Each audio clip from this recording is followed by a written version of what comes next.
Movie शुरू होती है और हमें एक प्रेग्नेंट लेडी दिखाई जाती है जिसका नाम नतालिया होता है और तब ही उसकी डिलीवरी का टाइम भी आ चुका होता है और उस वक्त नतालिया की मदर अलीना भी उसके साथ होती है। नतालिया की तबीयत खराब होना शुरू हो जाती है और उसकी माँ फौरन उसे हॉस्पिटल ले जाती है, लेकिन रात काफी हो चुकी होती है इसलिए हॉस्पिटल में ज्यादा डॉक्टर अवेलेबल नहीं होते। लेकिन वहाँ पर एक नर्स होती है जो उसकी डिलीवरी कर देती है और नतालिया का बच्चा पैदा हो जाता है। लेकिन सब उस बच्चे को देखकर काफी हैरानो परेशान हो जाते क्योंकि उन लोगों को उस चीज पर यकीन नहीं आ रहा था जो वो देख रहे थे, क्योंकि बच्चा पैदा होते ही हवा में फ्लाई करना शुरू हो जाता है। नतालिया भी ये देखकर काफी हैरान हो जाती है और वो अपनी मदर को कहती है कि हमारे यहाँ एक एंजल बच्चे की पैदाइश हुई है। लेकिन नतालिया की मदर एक समझदार और एक्सपीरियंस लेडी होती है और वो फौरन समझ जाती है कि बच्चा अब नॉर्मल है और ऐसा ही होता है क्योंकि वो बच्चा विदाउट ग्रेविटी पैदा होता है। वो लोग काफी पुअर प्रोटेक्टेड लोग होते हैं और फौरन हॉस्पिटल को छोड़कर चले जाते हैं, जबकि नर्स उन्हें काफी समझा रही होती है कि अभी उनके जाने का टाइम नहीं हुआ, लेकिन वो उसकी नहीं मानते और अपने घर आ जाते हैं।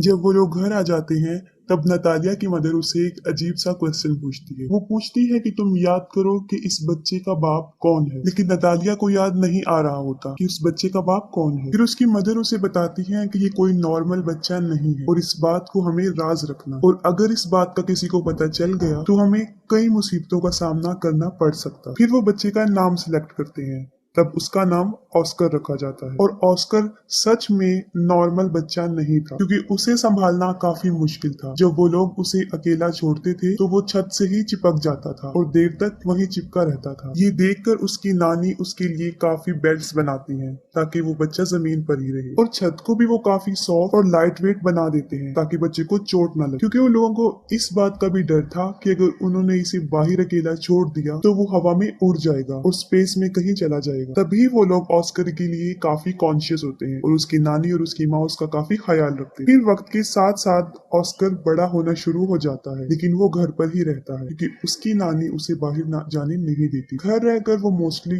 टीवी पर सुपरमैन के कार्टून्स देखा करता था और वो खुद भी ये इमेजिन करता था कि वो भी एक सुपर हीरो है। फिर ऑस्कर कई दफा अपनी मदर नतालिया से ये पूछता है कि वो लोग उसे बाहर जाने क्यों नहीं देते, लेकिन वो उसकी बात को इग्नोर कर देते हैं। ऑस्कर खिड़की से बाहर कई दफा लोगों को देखता रहता था और अपने जैसे बच्चों को भी जो स्कूल जा रहे होते हैं, और हसरत भरी निगाहों से खेलते हुए बच्चों को देखता था और आजाद जिंदगी को बहुत मिस करता था। वो ये सोचता था कि वो शायद हमेशा के लिए यहाँ कैद में ही रहेगा। फिर एक दिन ऑस्कर घर की इस कैद से तंग आकर खिड़की से बाहर जाने की कोशिश करता है, लेकिन उसकी नानी उसको देख लेती है और वो काफी गुस्से में आ जाती है। ये इंसिडेंट देखने के बाद उसकी नानी सारी विंडोज को सील कर देती है और ऑस्कर को समझाती है कि वो कभी भी इस घर से बाहर नहीं जाएगा, ना उन बच्चों की तरह जो स्कूल जाते हैं, और वो घर पर ही रहकर पढ़े। ये सुनकर ऑस्कर की मदर काफी गुस्से में आ जाती है और कहती है कि कब तक हम इसको इस कैद खाने में रखेंगे, एक ना एक दिन इसने बाहर जाना है। फिर ऑस्कर की मदर उसके लिए एक जैकेट लेकर आती है जिसकी पॉकेट्स में वो 2 पत्थर रखती है ताकि वो उड़ ना सके। वो अपनी मदर की बात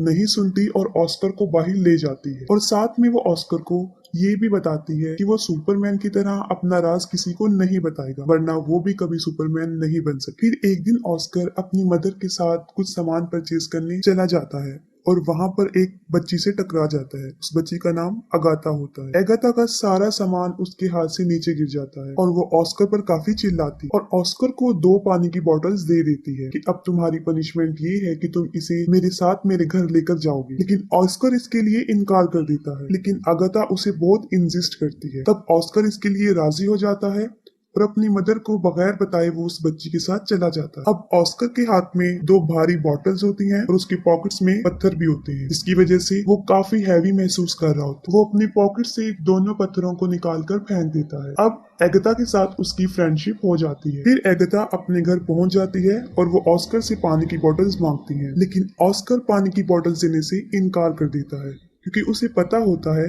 कि अगर उसने ये पानी की बोतल उसे दे दी तो वो हवा में उड़ जाएगा। क्योंकि एगाथा ना समझ होती है और वो ऑस्कर से बॉटल छीन लेती है। जैसे ही वो ऑस्कर से बॉटल लेती है वो हवा में उड़ जाता है। वो जगह चारों तरफ से काफी बंद होती है, इसलिए ऑस्कर ज्यादा ऊंचा नहीं उड़ता। एगाथा ये देखकर काफी हैरान हो जाती है और चिल्लाकर उसे सुपरमैन कहती है। ऑस्कर उससे हेल्प मांगता है। ये सुनकर एगाथा फौरन अपने रूम में जाती है और अपना एक पिंक कलर का बैग उठाकर लाती है जो पत्थरों से भरा होता है, और उनका आइडिया ये था कि इन पत्थरों को वो अपनी पॉकेट्स में रखेगा, जो कि एक अच्छा आइडिया था। उनका ये प्लान अच्छा साबित होता है और ऑस्कर नीचे आ जाता है। फिर उनकी गहरी दोस्ती हो जाती है। फिर ऑस्कर एगाथा को कहता है कि तुम प्रॉमिस करो कि इस बात को सीक्रेट रखोगी और किसी को नहीं बताओ। और दूसरी तरफ ऑस्कर के गायब होने की वजह से उसकी मदर और उसकी नानी काफी परेशान होती हैं। वो उसे काफी ढूंढती हैं और वो ये सोच लेती हैं कि वो शायद हवा में उड़ गया है, क्योंकि जो पत्थर उसकी मदर ने उसकी पॉकेट में रखे होते हैं वो उन्हें जमीन पर गिरे हुए मिलते हैं। फिर ऑस्कर उसी बैग के साथ जो एगाथा ने उसे दिया था घर आ जाता है और अपनी मदर को एगाथा के बारे में बताता है। फिर उसकी मदर उससे पूछती है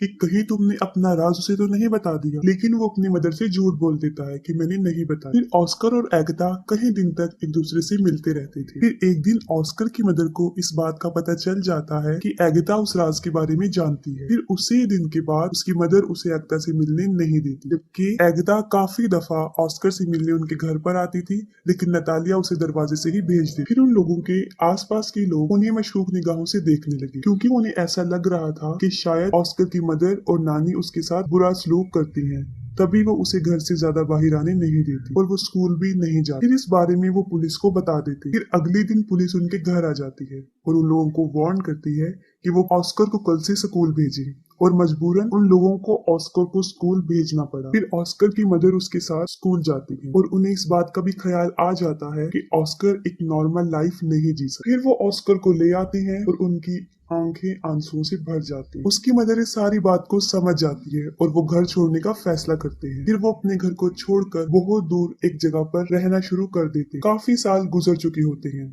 अब ऑस्कर भी जवान हो जाता है, उसकी मदर काफी ओल्ड हो जाती है और उसकी नानी की डेथ हो जाती है, और ऑस्कर के पास अब तक वो बैग होता है जो एगाथा ने उसे दिया होता है। वो उस बैग को कभी भी अपने से दूर नहीं करता था, इवन के सोते वक्त भी वो उसे अपने साथ लेकर सोता था। लेकिन आज भी उसका लाइफस्टाइल जीने का वही तरीका, घर में रहकर ही वो जिंदगी गुजारता और उसकी जिंदगी सीक्रेट पर ही चल रही होती है। ऑस्कर की मदर और वो एक दूसरे का बहुत ख्याल रखते थे। ऑस्कर अब अपनी जिंदगी से फेड अप हो गया था। इस राज को छुपाते हुए वो काफी तंग आ चुका। फिर वो सोचता है कि अगर दुनिया को उसके बारे में पता चल जाएगा तो वो थोड़े ही वक्त में पूरी दुनिया में मशहूर हो जाएगा, जैसे उसका आइडियल मैन सुपरमैन, और उसके ऊपर बहुत से लोग किताबें भी लिखेंगे। लेकिन उसकी मदर ऐसा कुछ नहीं चाहती। लेकिन उसकी मदर उसे समझाती है कि ऐसा कुछ नहीं हो, क्योंकि उसकी मदर को ऐसा लगता था कि अगर दुनिया को इस राज का पता चल गया तो वो उसे खो देगी। फिर वो अपनी माँ की खातिर सब्र कर लेता है, लेकिन फिर उसका सब्र खत्म होना शुरू हो जाता है और एक दिन वो अपनी मदर को बगैर बताए घर से बाहर चला जाता है। फिर वो एक मैजिक शो में चला जाता है जहाँ लोगों के टैलेंट को दिखाया जाता है, और वो पहली मर्तबा अपने टैलेंट को दिखाने वहाँ चला जाता है। फिर उसी रात वो शो हिट हो जाता है और उसकी माँ भी वो शो देख लेती है। इस मामले में ऑस्कर की मदर बेबस थी।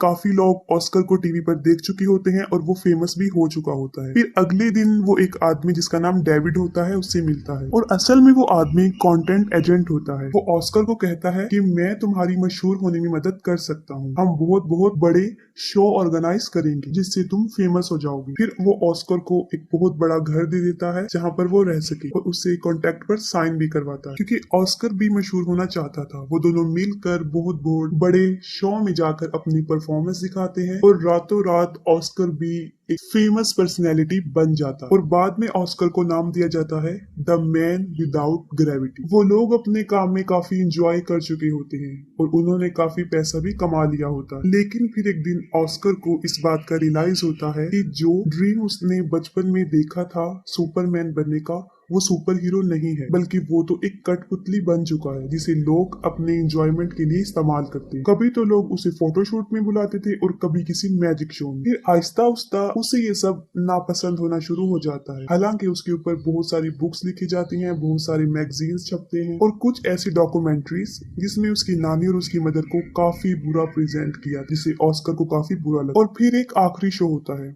जिसमें उसे एंजल का कॉस्ट्यूम पहनाया जाता है, जो उसे बहुत बुरा लगता है। वो कहता है कि मैं कोई एंजल नहीं हूँ। उसे काफी गुस्सा आता है और वो शो में ही लोगों को बुरा भला कहना शुरू कर देता है। फिर वो अपनी मदर को कहता है कि वो ये सब कुछ छोड़ने का फैसला कर चुका है। फिर वो अपने एजेंट को कहता है कि बस मेरा काम यहीं तक था, मुझे अब मशहूर नहीं हूँ और मजीद वो ये काम नहीं करेगा। उसका एजेंट उसे समझाता है कि तुम इसे ऐसे नहीं छोड़ सकते, लेकिन ऑस्कर इन सब से तंग आ चुका होता है। वो कहता है कि तुम लोगों को जाकर ये कह दो कि द मैन विदाउट ग्रेविटी मर चुका है या हवा में कहीं पर उड़ गया। फिर वो अपनी माँ को भी गुड बाय कह देता है क्योंकि वो एक अलग जिंदगी जीना चाहता है। और अगले दिन न्यूज पर ये खबर आ जाती है कि द मैन विदाउट ग्रेविटी मर चुका है और बहुत से लोग उस पर तरह तरह के क्लेम करते हैं। ऑस्कर की माँ अब अकेली रहना शुरू हो जाती है और कई विजिटर्स ऑस्कर के बारे में पूछने उनके घर आते जाते थे, लेकिन वो कुछ भी उन लोगों को नहीं बता। और फिर काफी साल गुजर जाते हैं। फिर ऑस्कर की मदर की भी डेथ हो जाती, लेकिन ऑस्कर अभी तक जिंदा था। वो एक अलग लाइफस्टाइल से अपनी जिंदगी गुजार रहा था। उसने काफी बड़ी दाढ़ी रख ली थी और व्हील चेयर पर रहता था ताकि दुनिया को कभी भी उसके सीक्रेट का पता ना चले। वो अपना नाम भी चेंज कर चुका था और एक होटल में रिसेप्शनिस्ट की जॉब करने लगा। सब लोग उसके साथ काफी अच्छा ट्रीट करते थे और एक दिन उसकी बचपन की फ्रेंड एगिता उससे मिलती। वो ऑस्कर को उस पिंक बैग की वजह से पहचानती है जो आज भी ऑस्कर के साथ था, जो उसे बचपन में उसने दिया था। और उस बैग की वजह से ही वो जमीन पर रहा और उसकी शादी भी नहीं हुई। वो दोनों एक दूसरे से मिलकर काफी खुश हो जाते हैं, लेकिन एगिता अपनी जिंदगी से सेटिस्फाई नहीं थी क्योंकि अब एगिता का कैरेक्टर अच्छा नहीं रहा। उसका मकसद सिर्फ पैसे कमाना बन गया। वो काफी मरतबा कई मेल्स के साथ उसी होटल में आया करती थी जहाँ पे ऑस्कर था, जिसे देखकर ऑस्कर को बहुत बुरा लगता था। ऑस्कर कई दफा अपने दिल की बात एगिता के सामने एक्सपोज करता है, लेकिन वो काफी बदल चुकी होती है और उसकी बातों को इग्नोर कर देती है। इस बात से साफ जाहिर हो जाता है कि ऑस्कर ने अभी तक उसे अपने दिल से नहीं निकाला। एगिता के बदलने की वजह ये थी क्योंकि उसने काफी दुखों में जिंदगी गुजारी थी और ऑस्कर भी उसे छोड़कर चला गया था। फिर वक्त के साथ साथ वो एक दूसरे को अंडरस्टैंड कर लेते हैं और दोनों शादी कर लेते हैं और फिर उसी घर में रहना शुरू कर देते हैं जहाँ वो बचपन में रहा करती थी। और यहाँ पर मूवी एंड हो जाती है।